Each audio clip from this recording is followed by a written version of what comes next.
Oke, Wak, jadi kisah yang aku bawakan malam ini dikirim sama Wawa aku yang bernama Vivi dari Jambi. Halo Vivi. Nah, jadi Wak, kisah ini dialami sama Vivi dan keluarganya ketika mereka menempati rumah peninggalan kakek di sebuah pedesaan yang ada di Jambi. Nah, jadi Wak, Vivi ini merupakan anak ketiga dari 5 bersaudara. Dia punya kakak namanya Kak Reni, terus punya abang namanya Bang Tio, terus Vivi anak ketiga, terus dia punya 2 adik nih perempuan dua-duanya, satu Via, satu Riva. Jadi urutannya Kak Eni, Bang Tio, Vivi, Riva, Via. Terbalik, Via, Riva. Itu ya. Ini kelima orang nih Wak terlibat nih di kisah ini. Nah, jadi Wak, sejak orang tuanya si Vivi ini bercerai, Vivi sama keempat saudaranya pun ikut sama ibunya tinggal di rumah peninggalan almarhum kakeknya ini yang dekat desa tuh. Tapi pada masa itu Kak Eni, kakak yang pertama ini sama Via, adik dia, anak keempat berarti, udah gak tinggal di rumah situ Wak. Kak Eni ini udah menikah dan tinggallah sama suaminya di kampung lain kan. Sedangkan anak yang keempat ini, Via ini, dia ikut tinggal sama tantenya di desa lain karena desa ini lebih dekat ke sekolahnya si Via gitu ya. Jadi di rumah kakek ini cuma ada 4 orang, ibu, Bang Tio, Vivi, sama Riva si anak bungsu ini gitu ya. Nah sebenarnya Nat, selama aku tinggal di sana, ini kakek udah gak ada Wak, yang tinggal di rumah itu, yang nempatin rumah induk tuh itulah mama Vivi. Jadi semenjak tinggal di sana, sebenarnya aku sama keluargaku sempat lah itu beberapa kali mengalami gangguan mistis, gangguan aneh kayak dengar suara langkah kaki waktu dicek nggak ada orang, suara benda jatuh, dan juga suara-suara aneh lainnya. Pernah kami kayak gitu dan juga sering lah beberapa kali gitu kan. Tapi meskipun begitu, selama ini mereka cuma ya dengar suara aja Wak. Mereka sama sekali tuh nggak pernah ditampain sosok menyeramkan apapun selama bertahun-tahun tinggal di sana. Nggak ada, cuman gangguan-gangguan suara ya udah biasa kami. Tapi pada suatu hari inilah tahun lalu nih, tahun 2022 kemarin, Vivi ini mulai diganggu dengan hadirnya penampakan sosok mengerikan. Biasanya suara kan, ini datang nih penampakannya. Jadi ceritanya Wak, pada suatu malam sekitar jam 12 malam lah gitu, Vivi ini lagi nonton KHW kita, KHW part 26. Nah dia masih ingat kali aku sambil rebahan lah gitu, aku kan di ruang TV. Wak veteran si Vivi ini. Nah saking serunya nonton, gak kerasa waktu sudah menunjukkan pukul 1 malam ya kan. Terus gak lama kemudian mamanya Vivi yang baru aja selesai sholat malam ikut rebahan juga nih. Nah dia di samping aku dekat ruang TV itu. Nah di ruang TV itu memang ada kasur Wak, selalu tidur di situ. Memang kadang-kadang si Vivi, abangnya, pembamanya suka tim mereka lah, adalah kasur dekat ruang TV itu. Terus di sebelahnya ada jendela. Jendela nih nah dia memang nggak kami tutup horden, memang nggak ada hordennya. Bukan kenapa-napa, memang lagi nggak pengen pakai horden aja kayak gitu kan. Kalau nggak berhorden tuh ya bisa nengok pemandangan di luar kan. Kalau siang memang lah cantik nah dia, tapi kalau malam memang agak seram. Di situ nampaklah pohon-pohon sawit, adalah semak-semak belukar yang udah nggak kerus. Pokoknya kayak gitu ya. Ada jendela tak berhorden di samping kasur dekat ruang TV itu. Dah, disamperin lah sama mamanya kan, ngobrol bentar tuh aku sama mamaku lah. Kemudian mama aku lanjut tidur lagi. Kok tidur lagi Vida, malam kata mamaku kan. Ya lama bentar, tidurlah dulu gitu. Dari selesai nonton KHW, Vivi lanjut lagi mutar lagu, dipakai headphone biar bisa tertidur. Nah pas lagi dengerin lagu gitu, aku udah mau tidur kan Nat, Vivi denger Wak, ada suara kresek-kresek di samping kiri dan juga kanan rumahnya. Srek. Oh itu kucing mungkin tuh lagi ngais-ngais tempat sampah gitu, pikir si Putri pula si Vivi kan. Tapi setelah aku dengar dengan seksama, kok suara itu bukan macam suara kucing ya Nat, melainkan macam suara orang yang lagi berjalan dengan kaki diseret. Terbayang kan kayak gitu, seret terus nggak santai suaranya, kencang kali. Kencang, aku pakai headphone lagi denger lagu kan, terdengar jelas itu suara set-setnya itu. Suara apa nih? Aku buka headphone makin keras lagi. Tapi meskipun agak takut, Wak, Vivi berusaha untuk menepis pikiran buruknya. Sama kayak yang aku bilang tadi, dia ngebatin, alah cuman gangguan suara lagi toh. Udah lah suka hati kalian, mau kalian ganggu aku udah kebal. Orang kan udah terbiasa mereka dengar suara-suara aneh kan. Dah suka hati kalian, gak takut aku, kata si Pipi. Pipi memilih untuk bodo amat dan kembali lagi dengerin musik lah lewat headphone-nya itu kan. Terus masih terdengar tuh. Nah set udah mati lah kau gitu kan. Gak lama kemudian Vivi dengar lagi suara itu, suara yang makin kencang tuh, tret. Itu juga kencangnya udah gak santai yang ini Nadia. Pertama aja pakai headphone aja kedengar, ini waktu aku pakai yang kedua masih kedengar, abis itu lebih kencang lagi. Bayangkan sama kalian, jadi ngeganggu. Jengkel si Vivi ini kan bilang, woi apa nih, gangguin orang lagi mau tidur aja kalian. Kata siapa? Kata si Pipi. Nah tepat setelah Vivi bilang kayak gitu, entah kenapa suasana rumah tuh Nadia berubahnya sunyi kali. Memang berhenti suara tuh seret gitu kan, tapi langsung sunyi. sunyi mencekam gitu. Pernah kalian di posisi kayak gitu kan, tiba-tiba tek hening, nggak ada suara apa-apa, kok jadi hening nih gitu, langsung merinding si Vivi. Nah terus nggak lama kemudian tiba-tiba ada nadia angin berembus gitu kencang masuk ke dalam ruangan itu, zuat sampai bergetar itu kaca jendelaku yang nggak berhorden tuh bergetar kayak gitu. Terus di saat yang sama Vivi nggak sengaja ngelemparin pandangan ke arah jendela yang tak berhorden tuh yang lagi bergetar tuh. Dan di sanalah dia melihat, ini baru pertama kali aku nengok dekat rumah kakek itu Nadia. Aku melihat ada sosok hitam besar, tinggi, berbulu lagi berdiri dekat luar jendela tuh. Matanya besar, melotot merah gitu ke arahku Nadia. Hah katanya. Nengok itu nge-freeze aku. Apa? Astagfirullahaladzim. Freeze. Stuck kepala aku, dia nggak bisa aku gerak-gerakkan seolah-olah. Kau tengok aku Vivi, kau tengok aku gitu. Mencerat aku ya, maaf. Gak bisa Vivi mengalihkan pandangan dari sosok itu, macam orang ketindihan lah gitu. Cuman dipaksain buat nengok si hantu tuh. Di tengah ketakutan itu Vivi terus berdoa sampai akhirnya dia bisa gerakin tubuhnya lagi. Waktu itu dia langsung tarik selimut. Dibangunin mama kan, mama ada hantu. Mama gak terbangun Wak. Gak terbangun sama sekali. Akhirnya udah kena aku tarik aja selimut ke kepala aku, baca doa aku di situ sambil nangis aku dalam situ, baru tengok itu Wak. Dan barulah untungnya dia bisa tidur tanpa gangguan apapun. Nah itulah kali pertamanya si Vivi nengok penampakan di rumah kakek itu. Dan awalnya juga sampai situ si Vivi ini mengira kalau ya udah penampakan horor itu kebetulan aja mungkin ya wajar lah, selama ini kan juga kami pernah dengar suara-suara aneh. Mungkin apesnya aku malam ini nengok penampakan gitu. Terus juga mungkin gegara kebawa kahawinnya si Nanat ini tadi malam kayak gitu, karena kahawi awak dibawa. Tapi ya udahlah aman aja, wajar kok di setiap rumah ada penghuni gitu. Masih positif thinking nih kan. Dah aman. Orang selama ini juga nggak ada apa-apa kok gitu ya kan. Tapi ternyata dugaan Vivi ini salah besar, karena gangguan mistis itu mulai merembet dan menghantui anggota keluarganya yang lain. Nah jadi selang 2 minggu setelah Vivi nengok penampakan gewowowo tadi itu gantian nih Bang Tio, abangnya Vivi yang kedua itu kan, anak kedua, yang melihat penampakan gaib di rumah kakek ini. Jadi ceritanya malam itu sekitar jam 2 malam, 2 pagi, Bang Tio ini baru aja balik dari kerjanya, lembur dia. Sampai dia di rumah lapar kan, makanlah dia itu di ruang keluarga. Nah pas lagi makan, sat Bang Tio dengar ada orang yang lagi buka pintu kamarnya Vivi. Krek gitu. Tuh ditengok, ibu rupanya. Ibu bangun nih kan. Bang Tio lihat ibu berjalan ke kamar mandi untuk berwudu, mau sholat malam seperti biasanya ya kan. Nah terus udah jalan ibu. Nah di belakang ibu Bang Tio nengok ada si Vivi lagi ikutin langkah ibu di belakang, sat gitu kan. Bang Tio refleks ngomong, tumben ada aku ikut sholat malam katanya. Biasanya aku jarang juga sholat malam karena dia. Nah dia omongin kayak gitu sama Bang Tio. Cuman si Vivi yang di belakang ini diam aja deh diam. Dia nunduk aja kan di belakang ibu. Sat. Dah Bang Tio gak ambil pusing, mungkin masih ngantuk adik aku nih, karena lanjut lagi makan sat gitu. Nah terus besok harinya nih iseng aja nih Bang Tio nanyalah ke si Vivi, dek tumben kau tadi malam ikut sholat malam katanya. Hah mana ada aku sholat malam Bang, aku tidur tadi malam katanya. Hah masa sih? Ya aku nengok kau jalan di belakang ibu, demi Allah kata dia. Tapi kau nunduk aja dek, terus kau pakai dress warna putih. Jelas Bang, salah Bang, nggak mungkin. Aku tadi malam tidur, aku juga nggak punya dress warna putih kata si Abang, kata si Vivi. Dari sana lah Bang Tio ini sadar bahwa yang dia tengok semalam itu ya makhluk halus lah, hantu yang menyerupai sama Vivi. Nah Bang Tio pun langsung heboh, dia ceritain lah hal itu ke keluarganya, sampai cerita itu nyampe ke telinga omnya, namanya Om Iwan, adiknya mama aku Nadia. Dan ternyata Om Iwan ini juga pernah mengalami hal yang sama persis kayak dialami sama Bang Tio, sama persis ya. Jadi Om Iwan ini bilang, ini kejadian udah lama nih, pernah juga Om tidurlah di rumah itu kan, pokoknya kamu masih kecil Vivi katanya. Om juga lihat sama kayak persis yang dilihat sama Bang Tio tuh. Om tengok kakak, ini mamanya Vivi maksudnya, keluarlah dari kamar, mau ke kamar mandi, mau ambil wudhu, jam-jam segitu juga.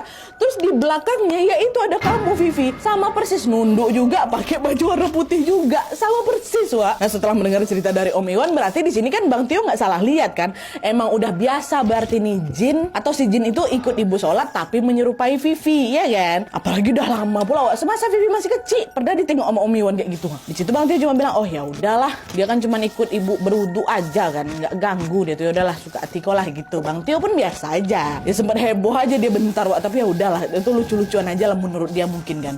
Dah tuh mereka pun lalu melupakan kejadian itu dan lanjut lagi beraktivitas seperti biasa. Sama juga pikirannya, oh ya udah wajar di rumah ada penunggu kayak gitu kan. Beberapa hari kemudian Wak, gantian Vivi sama adik bungsunya Riva yang dihantui lagi nih sama hantu. Jadi ceritanya Nadia malam itu kami lagi santai-santai main HP lah gitu di ruang TV ya kan. Nah ruang TV di rumah kakek itu Nadia memang suasananya agak temaram. Karena apa? Nggak ada lampu di sana. Kalau pagi siang ya masih aman-aman ya, cuma kalau udah sampai malam ada temaram tuh. Jadi cuma dapat cahaya dari ruang tengah aja. Entah apalah alasannya, entah lampunya mati, entah lampunya konsel apa kayak gimana, nggak ada ganti-ganti lampu ruang tamu tuh sama mereka.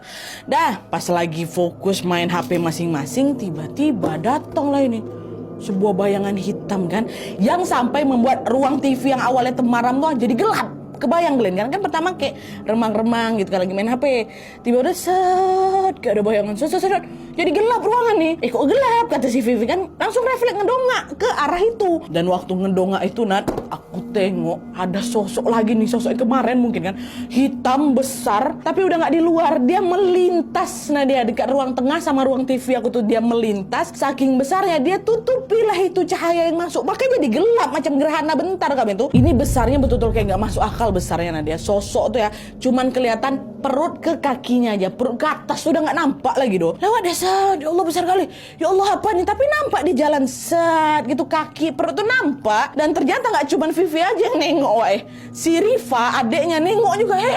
Astagfirullahaladzim kakak, kata. Berlarilah mereka langsung ke kamar mama. Mama, ibu tolong, kata. Kenapa kalian, kata ibu kan.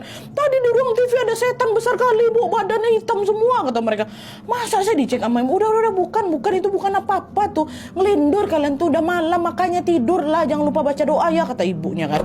Ibu takut aku bu, takut, udah kalian tidur aja sama-sama ibu sini cepat, kata siapa, kata si ibu. Dan Vivi sama Riva pun menurut, dan malam itu mereka pun langsung balik tidur sama ibu satu kamar langsung. Dah itu aku nampak Nadia besar kali, kata. Aduh kenapa aku tiba-tiba merinding lagi. Dah singkat cerita, sejak kejadian itu Vivi sama keluarganya masih sesekali Wak mengalami gangguan, tapi nggak begitu ekstrim. Balik-baliknya lagi ya dengar suara, dengar apa segala macam, kayak ada sekelebat lewat, tapi nggak tahu kenapa, pokoknya ada aja lah gitu gangguan, cuman nggak begitu ekstrim nih. Hingga pada suatu hari gangguan itu muncul kembali dan jauh lebih menyeramkan lagi Wak. Merembet kemana-mana tuh kalian. Nah teror puncak horor kali ini Wak melibatkan adiknya Vivi. Satu lagi, namanya siapa masih ingat gak kalian? Via, yang tinggal tempat tantenya tuh. Ini gantian si Via nih Wak. Jadi waktu itu Via ini sengaja memang balik ke rumah itu, ke rumah ibunya ini, untuk menghabiskan liburan akhir tahun. Dah lah balik kampung dulu lah gitu kan. Nah setelah beberapa hari tinggal di rumah kakeknya ini, Via menjalani hari-hari biasa aja tuh, seperti biasa tanpa ada gangguan apapun. Tapi masuk hari keempatnya, disinilah Via mulai ikut mengalami teror itu Wak. Jadi ceritanya pada suatu subuh nih ya, Via ini lagi bersiap untuk melaksanakan sholat subuh seperti biasanya.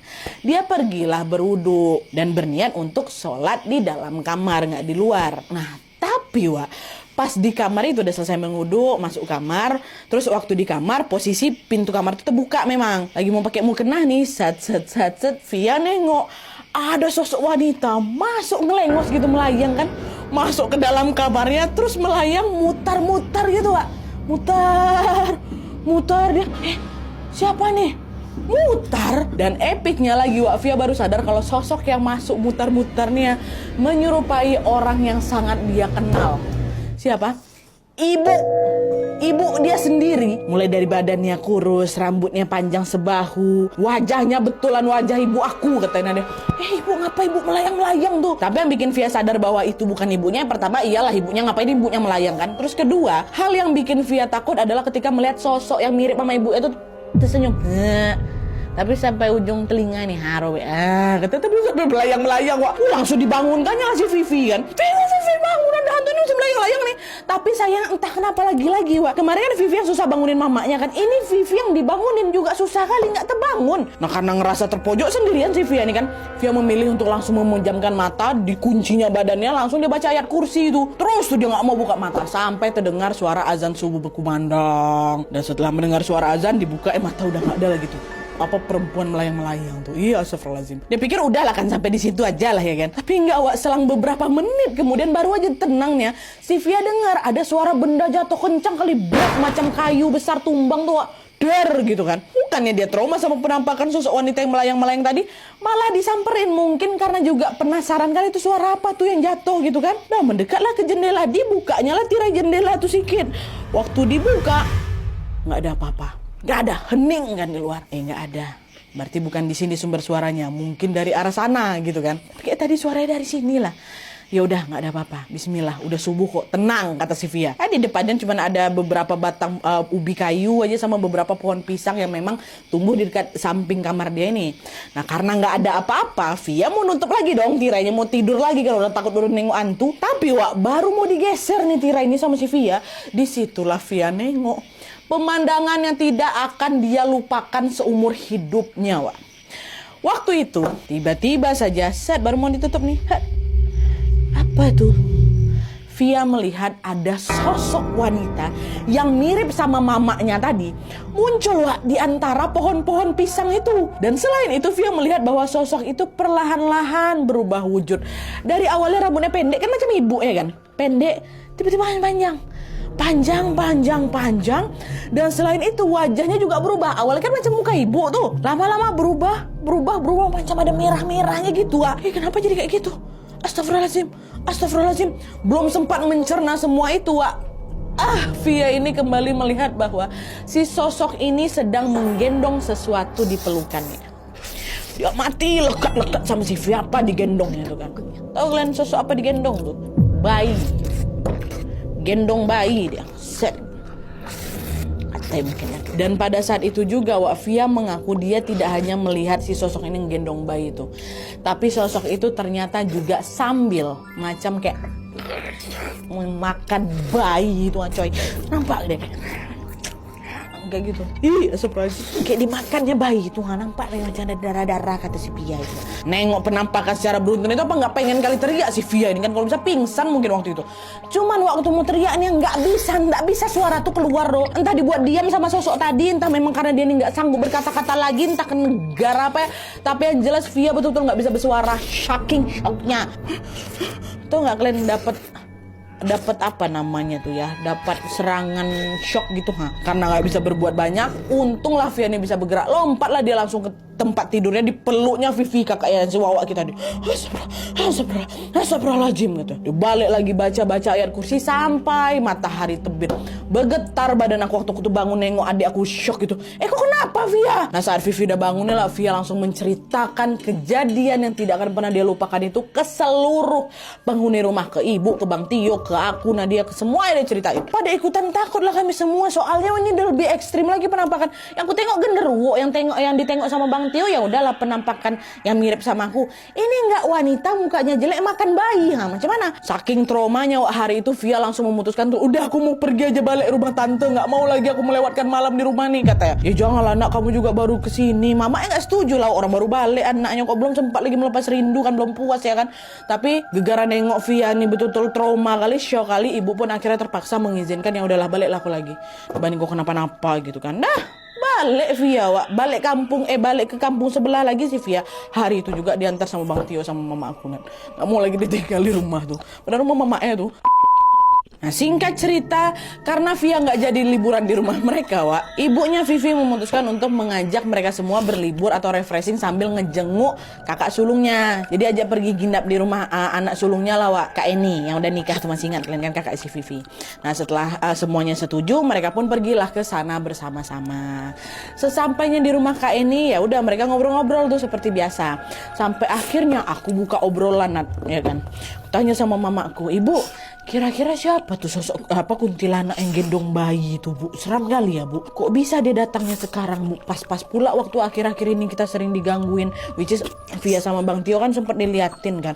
Ada hubungannya nggak, Bu? Ya kepo si Vivi nanya ke mamanya, ya kan. Secara kan mamanya orang lama di situ, harusnya tahu sesuatu lah gitu. Nah dengar itu, memang Nadia aku nengok gelagat mamaku ini seperti sedang ingin mengalihkan pembicaraan.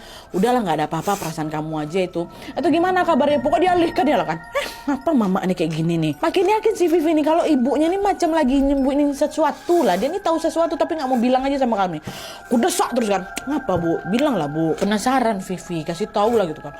Akhirnya gegara terus didesak, Kak Eni juga ngedesak dia.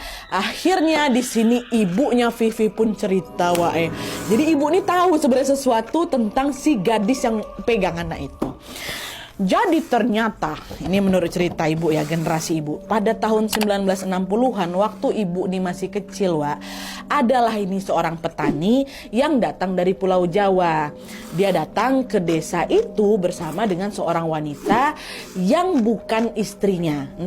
Pokok bukan istrinya lah, bukan juga saudaranya. Pokoknya dia datang ke sana sama seorang wanita yang bukan sama istrinya. Nggak tahu juga nih pasangannya, pacarnya, kekasihnya apa enggak.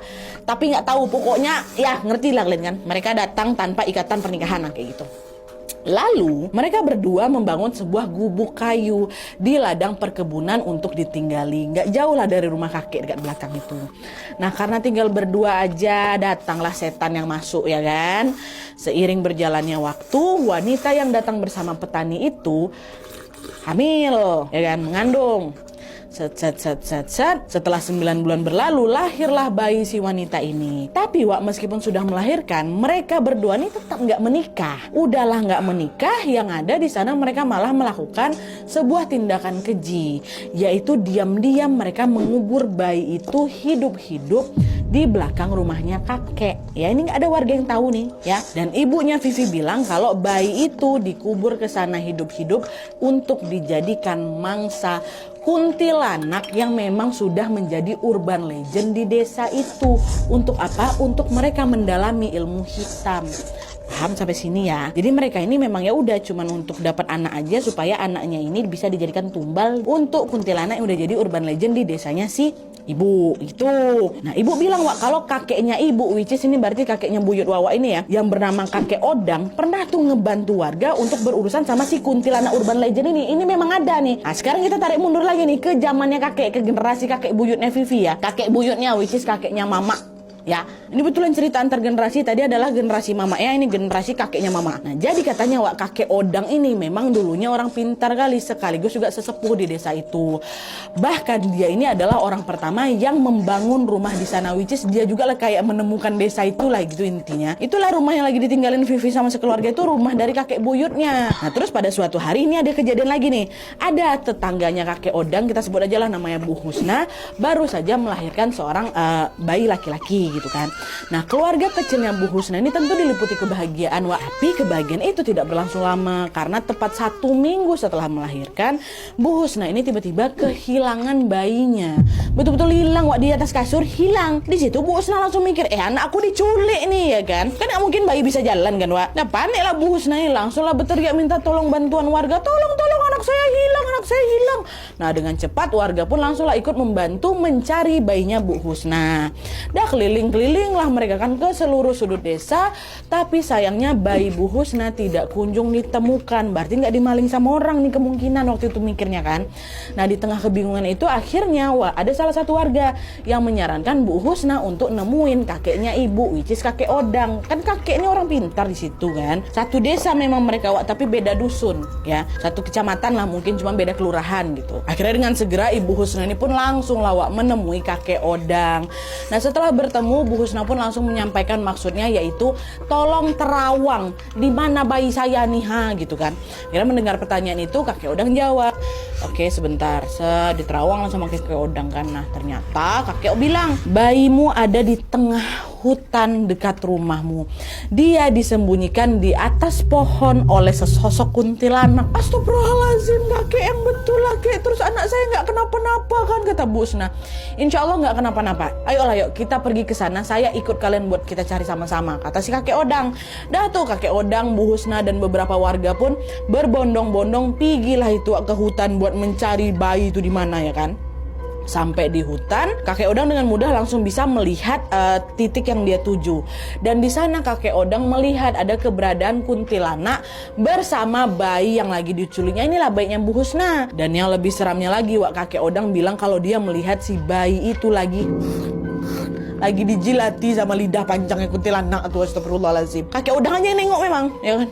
Dah kakek Odang di situ langsung baca-baca doa kan. Dan di setelah membaca doa itu kakek Odang menyuruh beberapa warga untuk melemparkan ke titik tertentu itu dengan batu. Tolong lemparin batu sambil baca doa lagi. Dah dilempar semua warga pakai batu kan. Tas. Dan gak lama kemudian Wak Kunti itu menghilang. Menghilang, bayinya menghilang juga enggak. Dilepasinnya bayi itu nanti sedeng jatuh bayi itu, nampak warga Wak. Untung bisa langsung disambut sama Kakek Odang. Selamat bayi itu dekat pelukannya Kakek Odang, tapi waktu itu keadaan sudah tanpa busana dan berlumuran lendir. Wah, itulah mungkin habis sama si Kunti itu kan. Kakek Odang pun langsung membacakan doa kepada bayi itu dan memberikan si bayi ke Bu Husna. Wah, anak aku, kata Bu Husna kan. Tapi sayangnya itu Wak, mungkin saking kuatnya efek dari si Kunti tadi, 2 minggu setelah ditemukan bayinya Bu Husna dikabarkan meninggal dunia.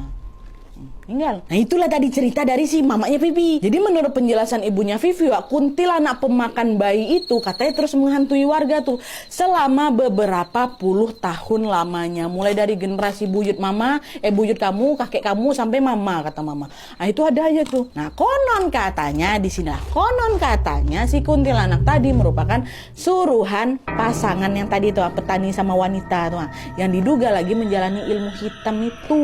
Tapi di masa sekarang waktu si mama tuh cerita, Wak, 2 orang ini petani sama wanita ini udah meninggal dunia, sehingga katanya teror memangsa bayi itu juga sudah berhenti. Atau kenapa ada datang lagi Nadia? Itu dia, meskipun teror mangsa bayinya itu berhenti, cuman sosok kuntilanak tadi masih bergentayangan di sana dan sesekali juga masih ngeganggu warga kayak gitulah. Dimana salah satu yang digangguin siapa? Via, ya kan? Gitu Wak ceritanya. Jadi sebenarnya dari awal desa si kakek ini juga memang ada satu momok lah gitu, satu urban legend yang terkenal di situ. Sialnya datang waktu zamannya si Vivi ini.